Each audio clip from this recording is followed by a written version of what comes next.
Welcome to another edition of the AFM Sports Podcast with me, I-Man, and of course, Coach Gordy, aka Odakwe. this edition is proudly brought to you by eFix iLab. On this episode, we're talking about the Formula One experience we had a couple of weeks back. We also talk about the FIFA World Cup that just ended. And watch out, there's a controversy with FIFA that we also had hanging in the air. We'll touch on that and many more to come. Stay tuned. All right, like I said earlier, this edition is brought to you by courtesy of eFix iLab. Now, people will be wondering what eFix iLab does. eFix iLab take care of your Apple products, the repairs and maintenance of all Apple products, your iPhones, your iPads, your MacBooks, anything Apple. eFix iLab takes care of it, repairs, upgrade, you name it. And they are located right at the Accra Mall, just around the Accra Mall. If you get to the Accra Mall, you contact eFix iLab. They'll take care of your Apple products for you. And we are very grateful for eFix iLab to take care of this episode.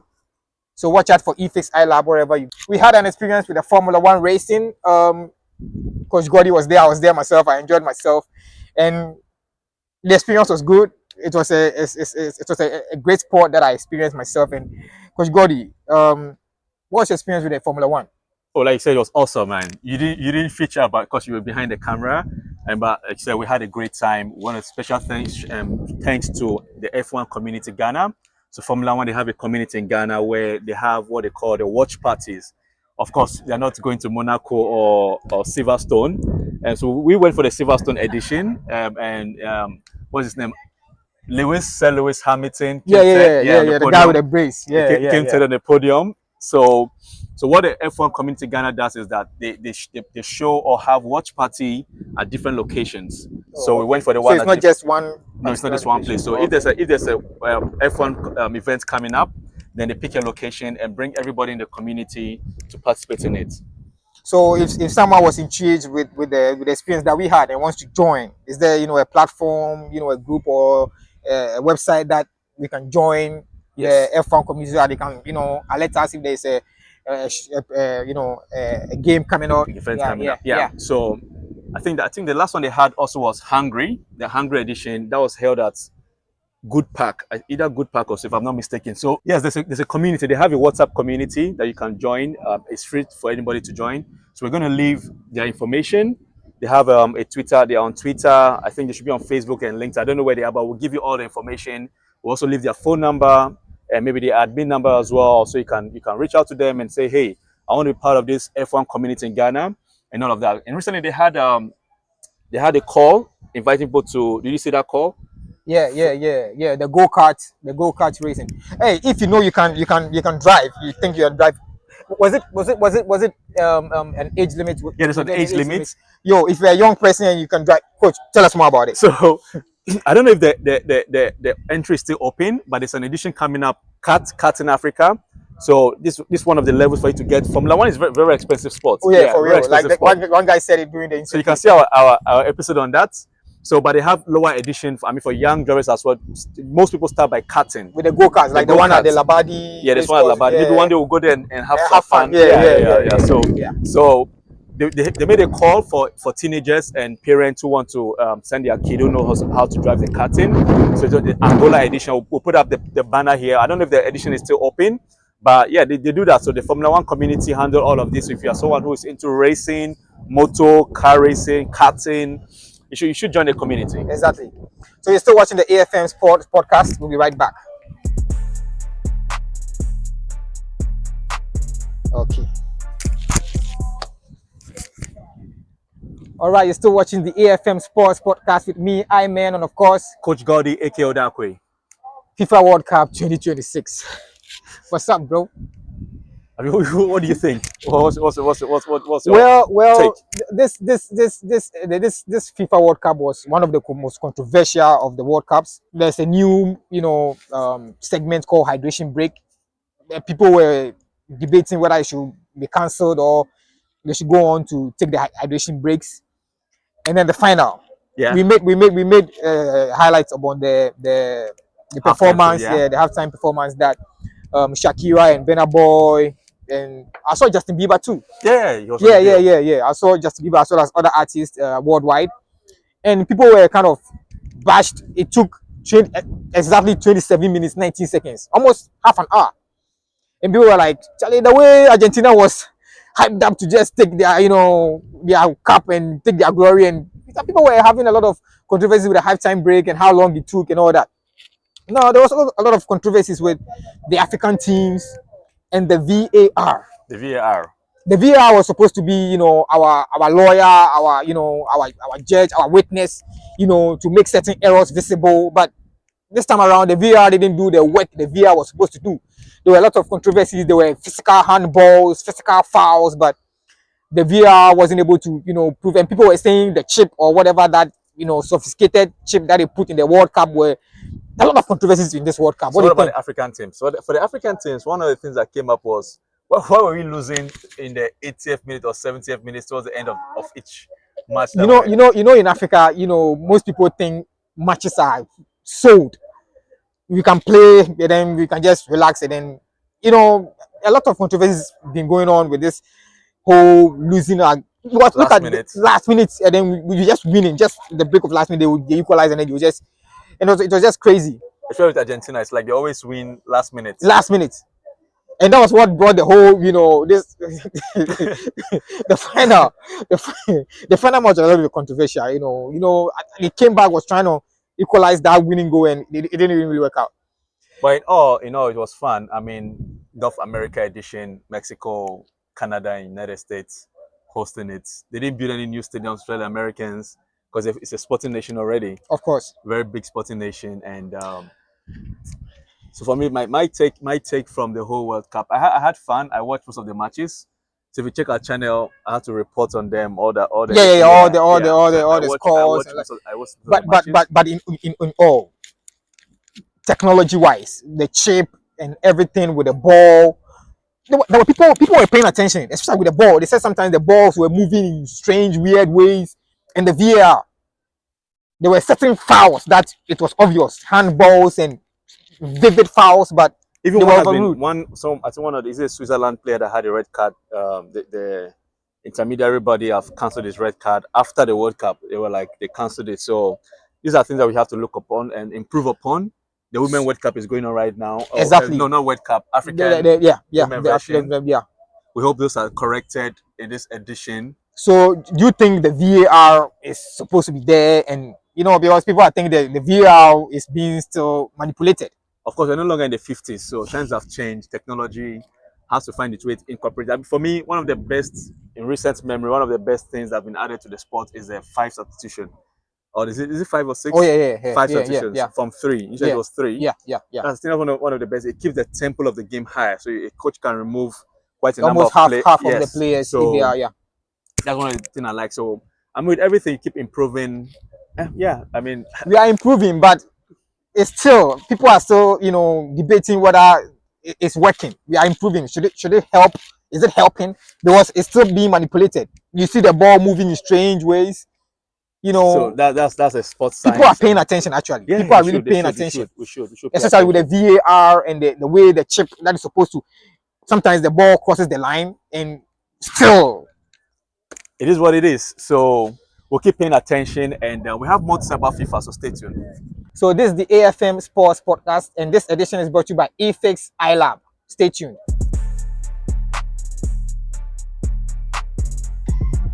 You're still watching the AFM Sports Podcast with me, Iman, and of course, Coach Gaudi, aka Odakwe. Before we move on to our next topic, do you have any Apple product that needs fixing or repairs, be it iPhone, iPad, your MacBook? Then eFix iLab is the place for you. eFix iLab got you sorted out. Locate eFix iLab just around the Accra Mall and give them a call. They'll take care of all your Apple products, be it iPhone, your MacBook, or your iPad, any Apple product, or even other electronics as well. Other brands, other phones, other laptops. eFix iLab can get you sorted. So we thank eFix iLab. Now to our next topic, not with the World Cup, but still on FIFA. For me, I heard it like in Ghana we call it some controversies and alleged something. I don't know how to say it. In Ghana we call it with FIFA, saying, FIFA, Coach Gordy, What is going on with FIFA? I don't. FIFA, foremost, is a non-profit organization. We all know that. We all know that, okay? So, Gianni Infantino, the president, just the last 2 weeks, this happened, I don't know, today is 2nd August. Let me date the recording. Today is 2nd August, and the whole thing came up and died down within a week. So what's happening? FIFA is a non-profit. There's going to be I'm going to mention a lot of numbers. So stay with Yeah, me. yeah. It is estimated that FIFA made in this last edition, in the North America edition, they made up to 15 billion US dollars in revenue from the games. So after the games just ended, right? So Infantino came up and said, we want to start something that is for profit. We want to carve something out, 20% stake of our non-profit organization, and sell it out to venture capitalists or equity. So, hey, this is what we are doing. Then guess what happened? Well, they want to businessize it, right? They want to Yes. turn into a business. So they want a portion of the non-profit that will handle the broadcasting, commercial rights, advertising, all those other things that will strictly for profit. So you help us handle all these parts whilst we manage the governance aspect, because FIFA they govern the whole Body. sport. All The right. body is a governing body. Then even before the World Cup, FIFA is already having bad blood with UEFA. Exactly. Yeah. Yeah. We know about that. But So UEFA and FIFA, they're already having a bad blood between themselves. Whatever is going on between them. exactly. So when this thing came up, UEFA were the first to be very vocal about it. They were like, "Hey, you didn't tell us anything about it. We even heard it from the media that you want to carve out this 20% stake. You want to give it out to private equity. If I don't want to go into who they want to sell it to, something about some people in America. Yeah. I Yeah. think Yeah. JP Morgan Chase or his names are being mentioned. So what's happening is that FIFA gave all the federations. So FIFA is made up of confederations. Like the CAF, we have Like we CAF. have CAF. Yeah. So we are We have African. GFA in Ghana. We have CAF in Yeah. Africa. So CAF. Yeah. Then we have CONCACAF, AFC Yeah. in Asia. Yeah. Then we have those CONMEBOL, Yeah. Yeah. Yeah. the North America, South America area, and all of that. So all of them, they are 112 members countries. So FIFA made up of 112 member countries. And so in what we've seen, allegedly, some of the things we've seen flying around is Exactly.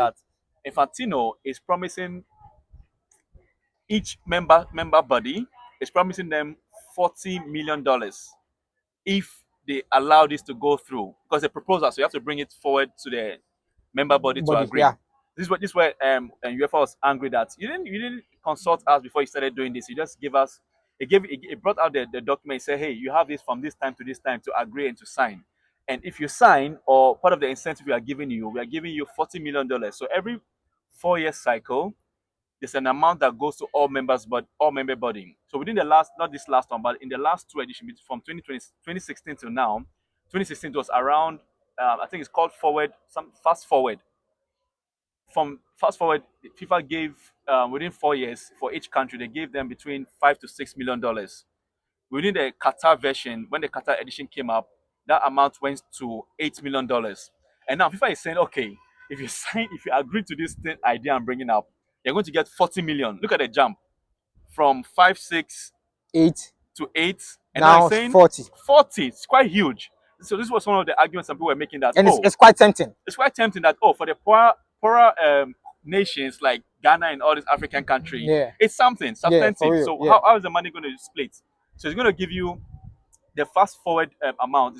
It's promising this time around 20 out of the 40. It's promising 20 million within the 4 year cycle. Then there will be a one-off 20 million as well. Ooh. So that one makes up the 40 million is promising everybody. Wow. But he's also valuing the whole idea for 20 billion. And guess how much they made from? I just mentioned how much they made in this last World Cup. They made about almost 15 billion. Wow. Then in Qatar, they made about 7 billion. But so that's what the numbers also don't really add up, because why are you carving out 20 billion when you can make about Yeah. You just made 15 billion out of it. in your last edition. Edition, So yeah. that's what, if you think about the numbers, they also It don't don't add up. don't really add up Yeah. in a certain way. So it's a valuation, but the actual amount, the actual figure they need is around 4.2 billion. So what I mean by valuation is like if you give me 20 Ghana cedis to start this business, I'm promising you that this business, if we continue it, is going to give us about 1,000 Ghana cedis. So 1,000 Ghana cedis is a valuation, how much you are valuing the potential outcome. But now money, they take find money. Yeah, exactly. So you need money to make more money. So he's saying that, okay, we're going to sell off 20% stake to these venture guys, private equity guys, for $4.2 billion. In each World Cup edition. No. They are saying that we want to raise $4.2 billion cash. That's what we're asking people, a venture capitalist to bring it. us. Okay. And we are valuing this business that is going to, in revenue, is going to be worth 20 billion. That was the whole controversy. Then it wasn't easy in the last 2 days. I think CAF will jump in. So this is what happened. So UEFA, I mean, they were already at loggerheads. Yeah, I know about UEFA, FIFA, but I think with this CAF will surely jump in. UEFA said no. They put out a communique. Then all their individual members also started talking. The English FA said yes, we are in support of UEFA not agreeing to this thing. Then AFC and CONCACAF also put out, but some individual countries, I think Mexico, the Mexican Federation, they were saying that, oh, we need some more time to think about it. And the African CAF also put out a communique and also said that we also need some more time to think about it. So all this happened within just 2 days. Okay. Within just 2 days, and just 2 days ago or yesterday or so, Gianni Infantino put it outside. He's no longer going with the idea anymore. Okay. Outstanding. This is really interesting. Like, for me, I think it's a two-way thing. It's a two-way thing. Thinking about the long-term effect it will have on the football bodies in individual countries, and then for me, I think in a country like Ghana, example, like in a country like Ghana, I think the FA will be willing to jump into 40 billion. You know what that would do to 40 million. You know what to do in our economy. In our economy. Then let's talk about in Ghana alone. You see, for real. So for the halftime show, for instance, the money they raised from the show was just to support facilities in all these countries. So that's what the money is meant for, actually. But exactly. But remember, countries are saying that we can still make that money now. We don't need to sell our soul to make the money. And now UEFA has taken it a step further. They're asking for the head of Infantino. They're asking him that it's no longer worthy to lead the governing body. Oh my goodness! So you should step aside. That's where we are right now. It's quite interesting, but I think it's a good cause. To me personally, I think it's a good cause. Like, looking at the long term, if only the funds are going to be utilized profitably, especially in Africa, for me, I'm thinking about the money, what they can do. But if the money gets here, will it be able to do the properly? Yeah. You're still watching the AFM Sports Podcast. Before we give you events to look out for.